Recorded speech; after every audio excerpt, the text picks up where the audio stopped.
Welcome to another quiet journey into the past, as the modern world fades away, and the gentle rustle of blankets surrounds you.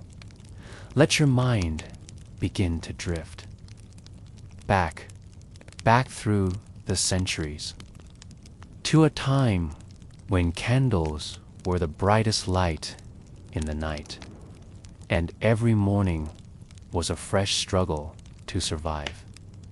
Tonight, we'll wander through the winding lanes and muddy roads of medieval life, a world so foreign to us now, yet once entirely ordinary to those who lived it.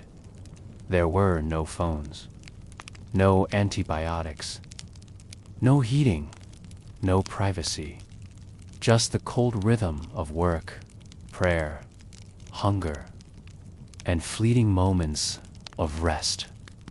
This is not a tale of knights and battles, not really. This is the story of daily existence in a world built on hardship, repetition, and unrelenting routine. We'll explore what it truly meant to live, breathe, and struggle in the Middle Ages.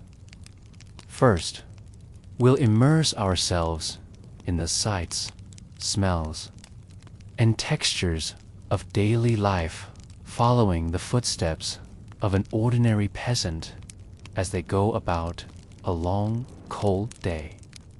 Then, we'll meet someone who rose above this life, a figure whose decisions shaped the era. We'll uncover a strange mystery or artifact buried in time, still whispering secrets centuries later. And finally, we'll rise from the muddy village roads to glimpse the glittering halls of the powerful, a world of silks and secrets so far removed from the common man.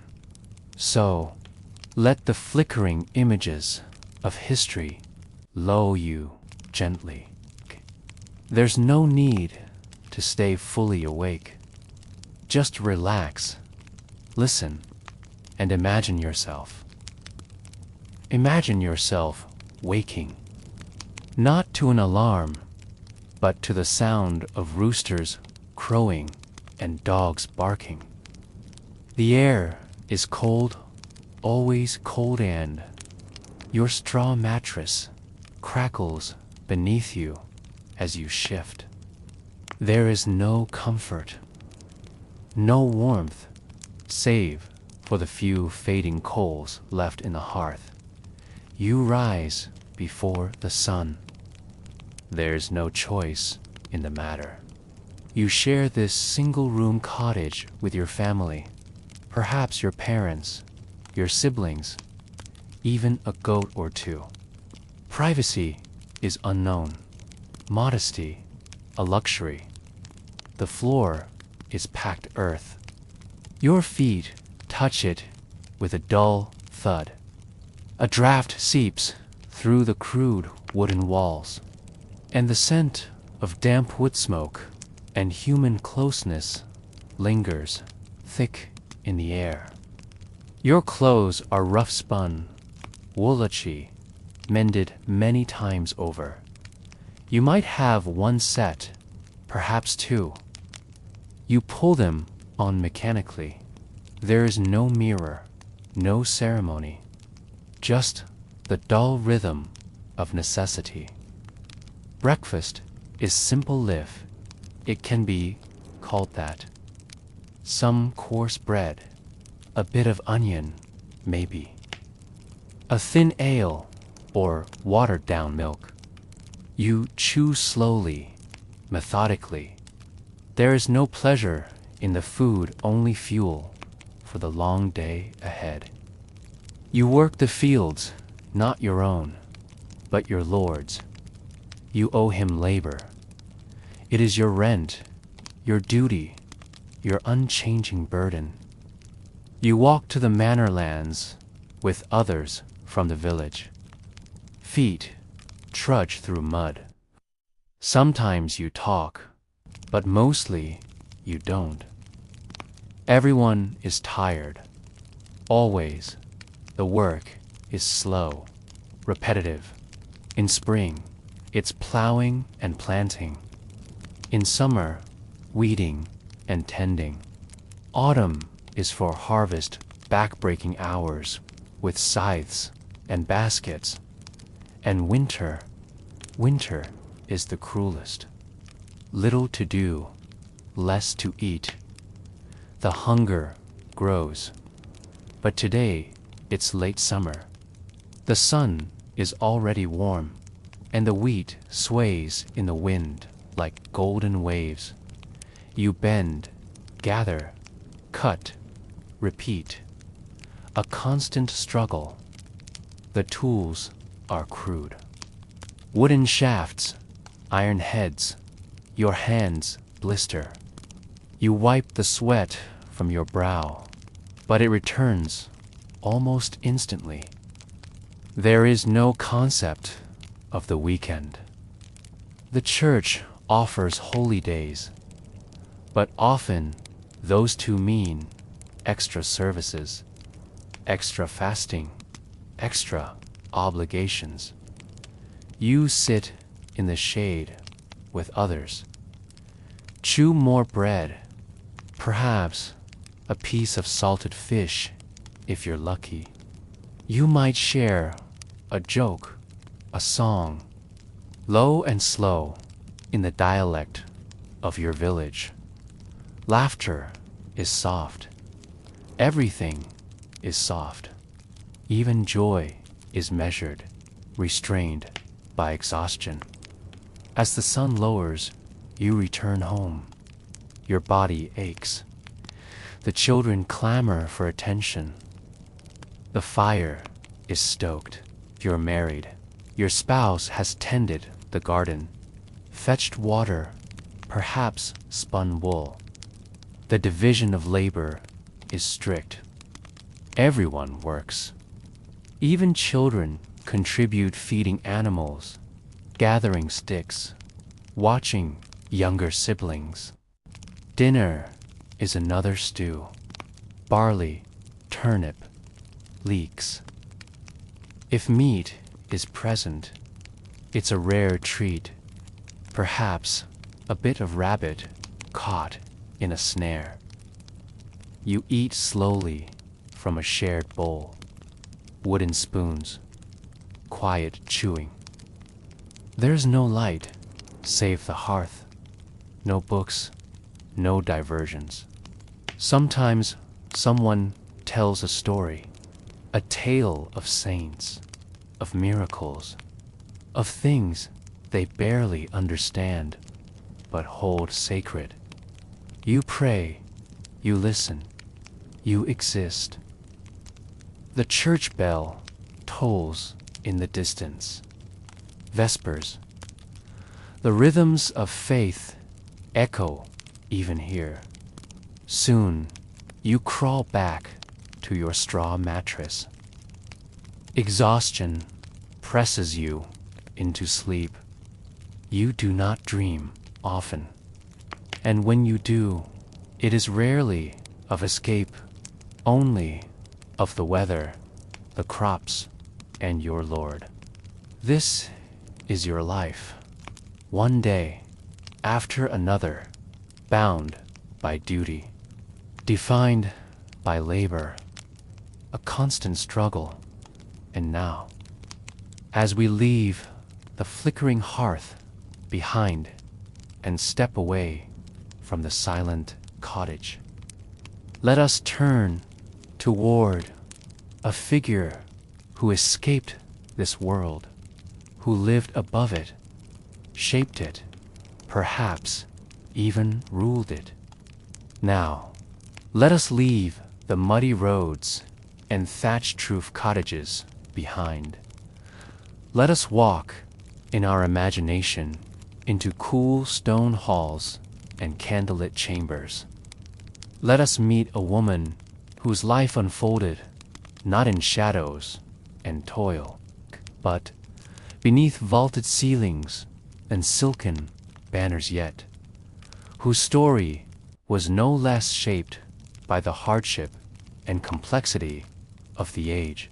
Her name was Eleanor of Aquitaine, and she lived not one life, but many: Queen of France, Queen of England, Mother of Kings, Duchess, prisoner, patron, politician, a woman whose footsteps echo softly through the most powerful courts of medieval Europe.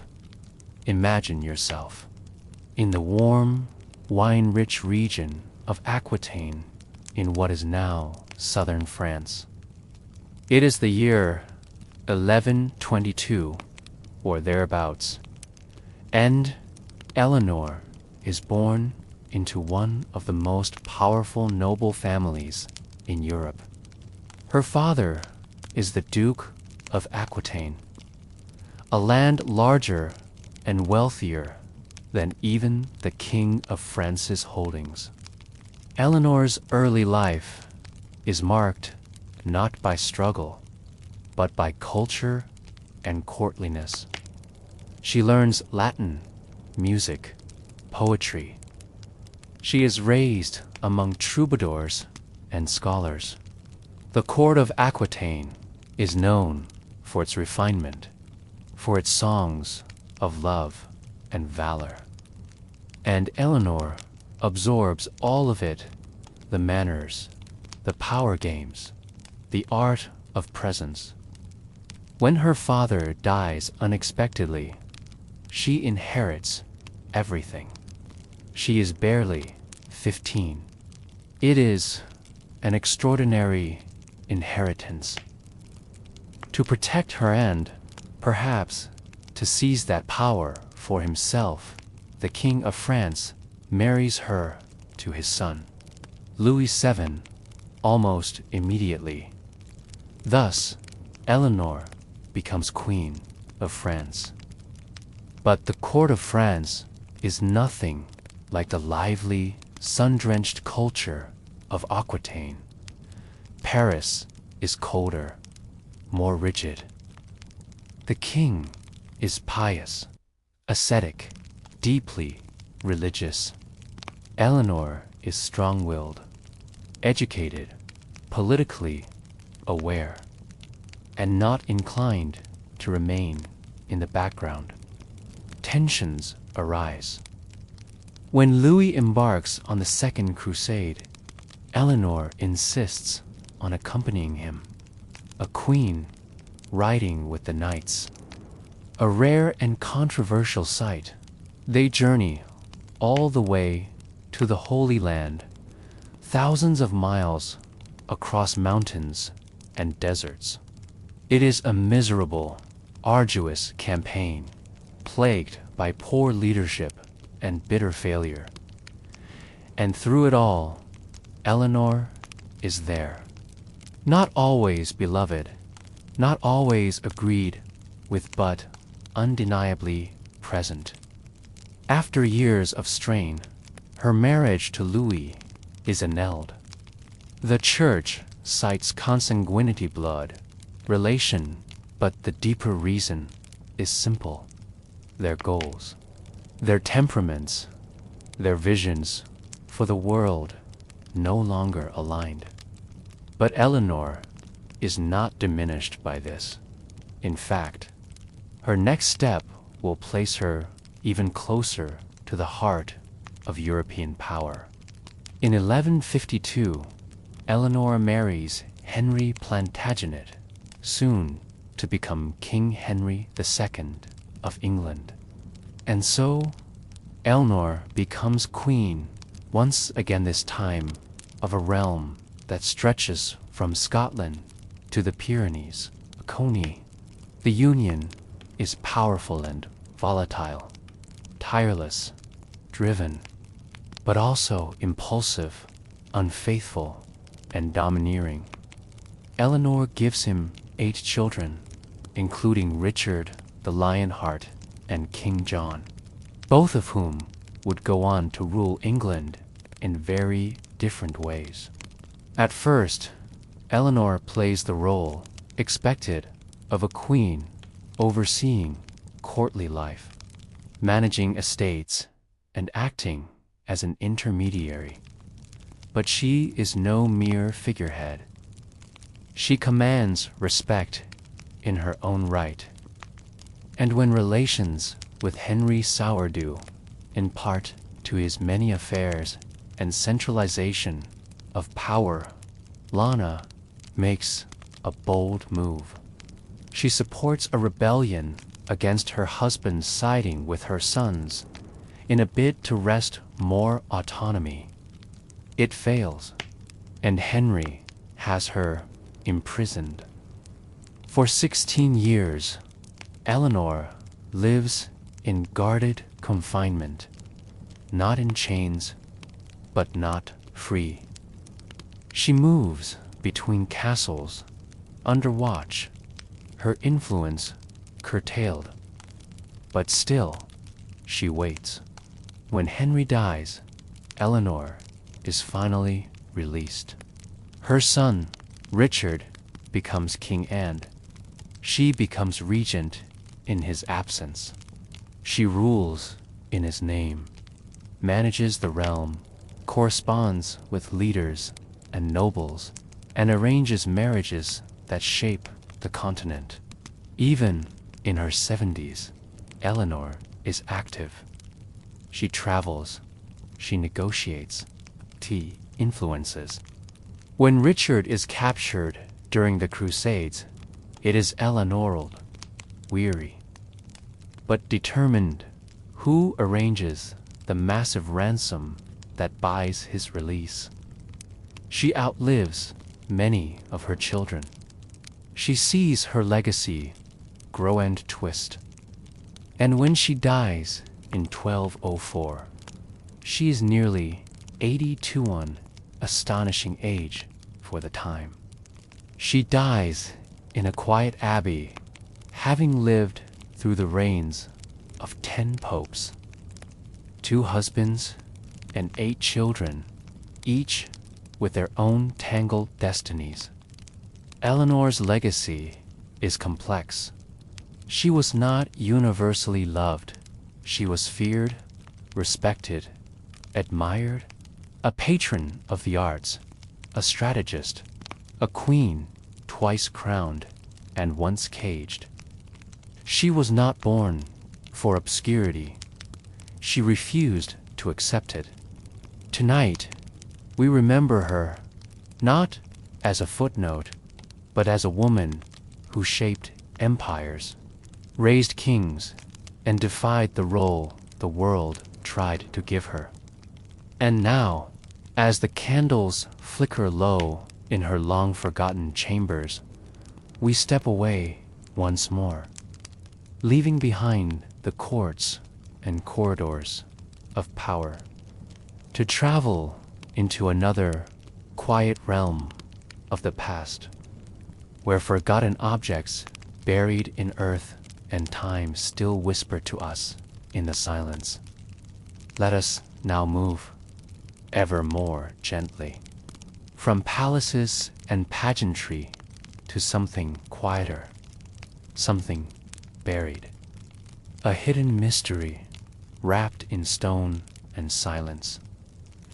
Not a tale of crowns or crusades, but of bones, dust, and quiet questions.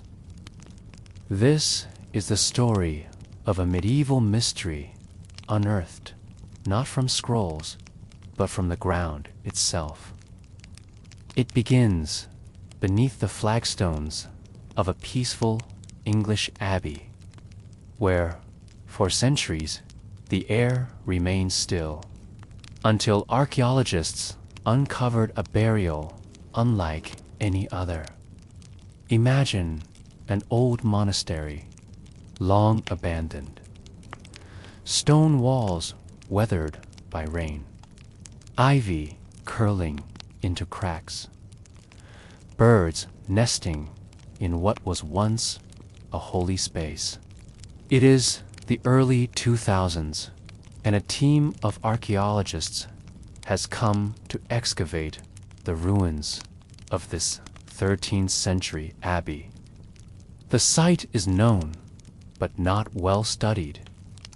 The church once stood at the heart of a quiet monastic life, monks praying, copying texts, tending herb gardens.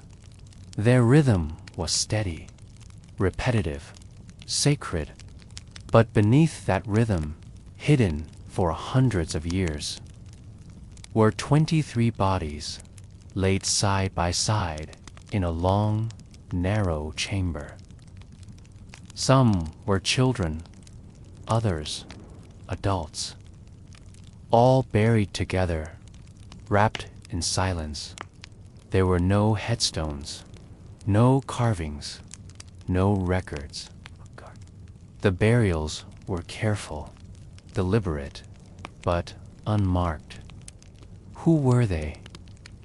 But these burials were not typical of monastic custom. They didn't align with the known graveyard, and the bodies weren't wearing the robes or attire associated with monks or noble patrons. Careful excavation revealed woven cloth fragments, wooden coffin traces, and remnants of metal pins used in shrouds. The preservation was good thanks to the stone lining and careful sealing of the tomb. And then came a quiet surprise: traces of lime plaster along the chamber walls. Not decorative, but sealing. This type of plaster was often used in emergency burials during times of contagion. Radiocarbon dating placed the burials around the mid-14th century, precisely when the Black Death swept through Europe.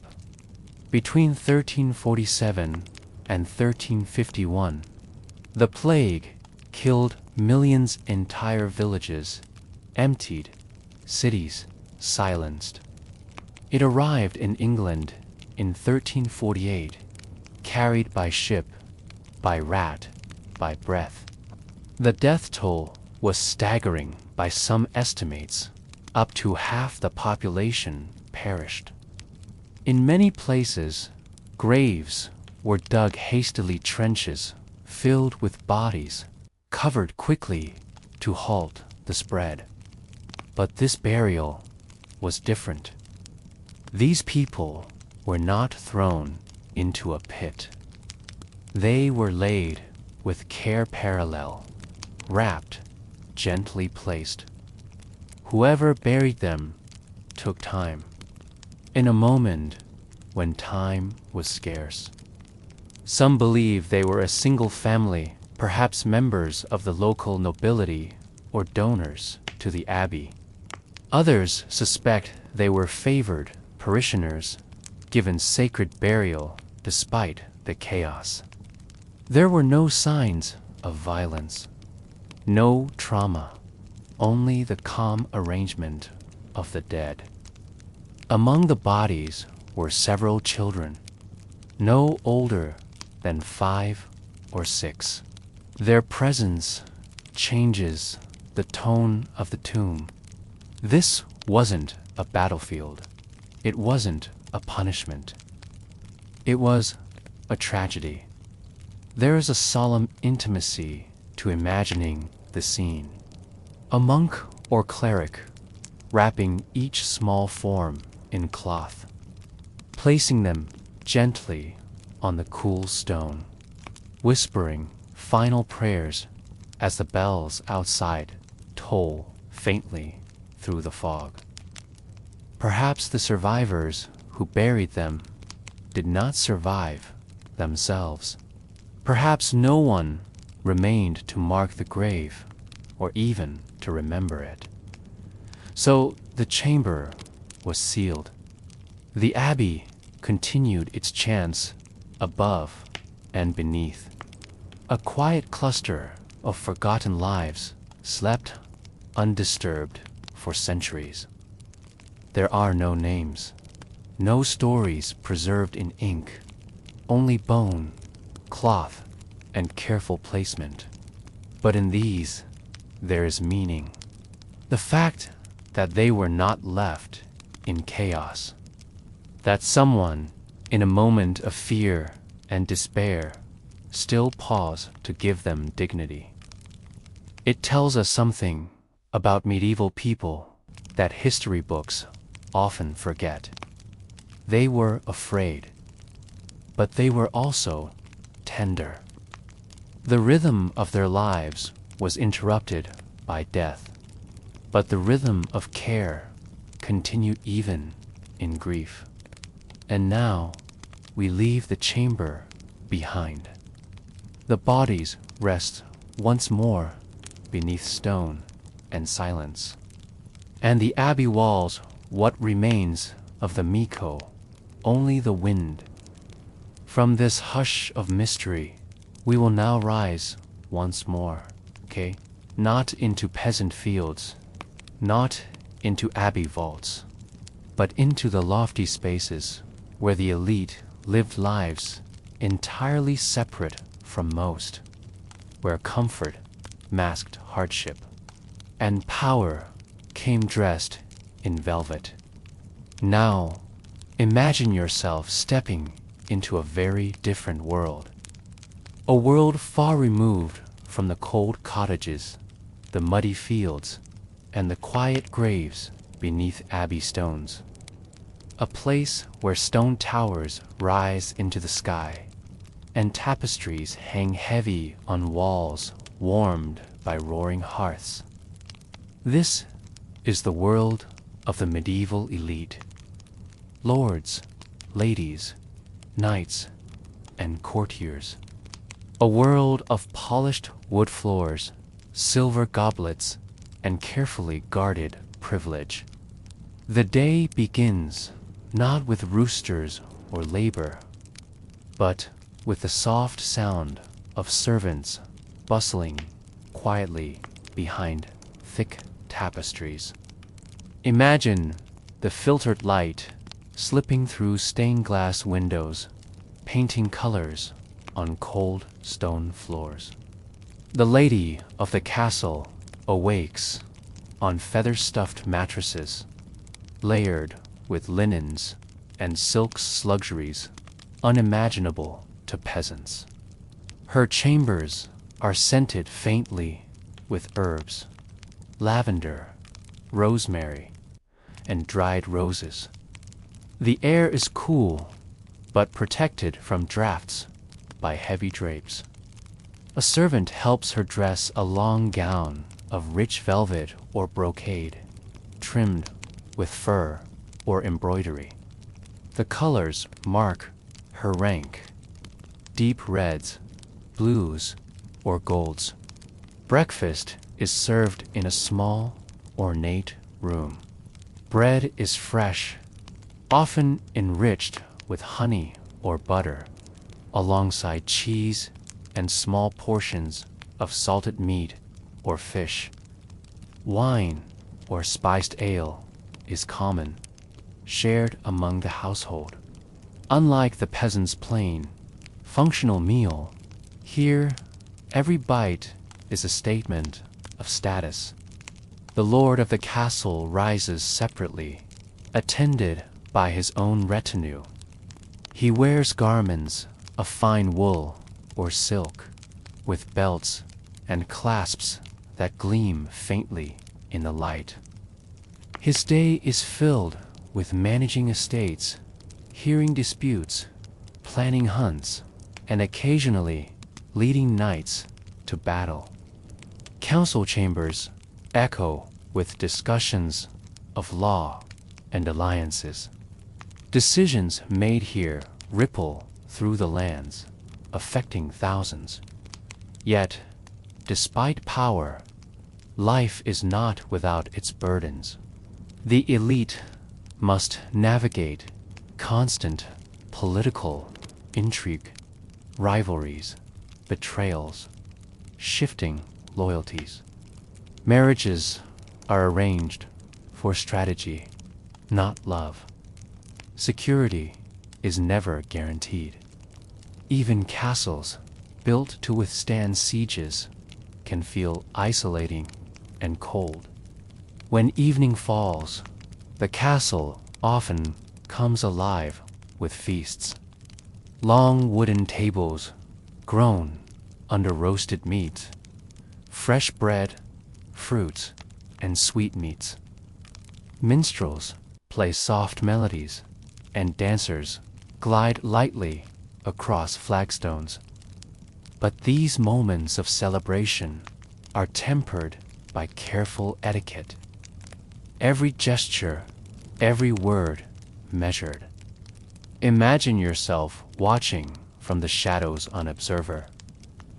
To laughter that is both genuine and rehearsed. Beneath the glitter lies another rhythm. Servants move silently through kitchens, chambers, and corridors. They prepare meals, draw baths, carry messages. Their lives, too, are shaped by routine and hierarchy. The contrast between lord and servant is stark, yet each depends on the other. Despite wealth and power, the medieval elite were not immune to the era's harsh realities. Disease swept through castles as easily as villages. War could strip them of lands overnight. And even a king or queen could find themselves imprisoned, exiled, or betrayed. Power was both a shield and a cage. As we slowly step away from these stone halls and flickering torchlight, consider the vast gulf that separated the lives of the few from the many, yet also the shared human experiences, care, ambition that connected them all. The medieval world was one of contrasts, hardship and privilege, care and cruelty, hope and despair. A world where you truly wouldn't last a day less you learned its rhythms and found your place within them. And now, as our journey through the Middle Ages draws to a close, let your mind rest on the quiet truths beneath the stories. Imagine the cold dawns and warm hearths, the whispered prayers and silent graves, the endless toil of fields, the glitter of courts, the quiet courage of forgotten souls. The world has changed immeasurably since then. Our beds are soft, our nights lit by gentle lamps, our struggles eased by comforts they could scarcely dream of. Carry with you the steady rhythm of those distant days, the rhythm of life, fragile yet persistent. Feel the calm that comes from knowing, even in the darkest times, people lived, loved, endured, and found moments of peace. Rest now. The past is settled, and you are safe. Good night.